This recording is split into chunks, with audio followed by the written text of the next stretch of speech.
খুব ভালো লেগেছে, আমি তো নিজেকে চিনতেই পারছি না, মানে আমার লুকটা সম্পূর্ণ অন্যরকম ছিল, এখন তো আউটস্ট্যান্ডিং লুক হয়ে গেল। আর যেই দিদি কাটলেন, দিদির নামটা কি দিদি?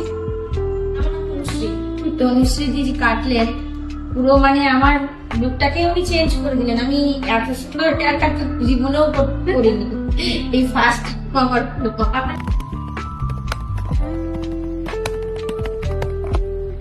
ম্যাম আপনি আবার আসবেন।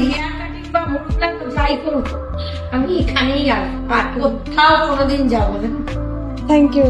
এই জন্য থ্যাংক ইউ আমার মেয়েকেও জানাচ্ছি। এটা আমার মেয়ে, কোথায় গেল? ওরই জন্মদিন আছে সেই জন্যই কাটলাম, আর কালী পুজো হিসেবে কাটলাম না। আর ওই এই পার্লারে আমাকে নিয়ে আসো। থ্যাংক ইউ ম্যাম, আপনি আবার আসবেন। তোমাদের সবাইকেও থ্যাংক ইউ।